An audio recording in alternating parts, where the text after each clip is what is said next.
In just 2 weeks, we'll come together as a nation to mark the 10th anniversary of the September 11th attacks. We'll remember the innocent lives we lost. We'll stand with the families who loved them. We'll honor the heroic first responders who rushed to the scene and saved so many. And we'll pay tribute to our troops and military families and all those who have served over the past 10 years to keep us safe and strong. We'll also recall how the worst terrorist attack in American history brought out the best in the American people. How Americans lined up to give blood, how volunteers drove across the country to lend a hand, how school children donated their savings, how communities, faith groups, and businesses collected food and clothing. We were united, and the outpouring of generosity and compassion reminded us that in times of challenge, we Americans move forward together as one people. This September 11th, Michelle and I will join the commemorations at Ground Zero, in Shanksville, and at the Pentagon. But even if you can't be in New York, Pennsylvania, or Virginia, every American can be part of this anniversary. Once again, 9/11 will be a national day of service and remembrance.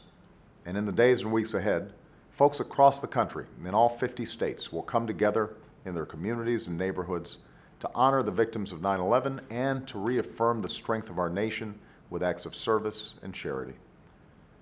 In Minneapolis, volunteers will help restore a community center. In Winston-Salem, North Carolina, they'll hammer shingles and lay floors to give a family a new home. In Tallahassee, Florida, they'll assemble care packages for our troops overseas and their families here at home. In Orange County, California, they'll renovate homes for our veterans. And once again, Michelle and I look forward to joining a local service project as well.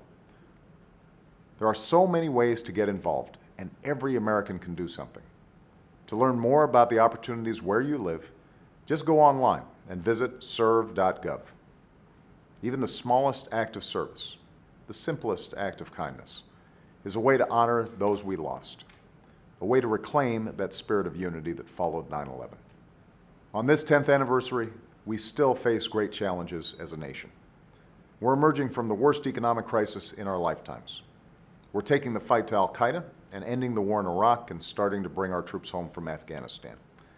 And we're working to rebuild the foundation of our national strength here at home. None of this will be easy, and it can't be the work of government alone. As we saw after 9/11, the strength of America has always been the character and compassion of our people. So as we mark this solemn anniversary, let's summon that spirit once more. And let's show that the sense of common purpose that we need in America doesn't have to be a fleeting moment. It can be a lasting virtue, not just on one day, but every day.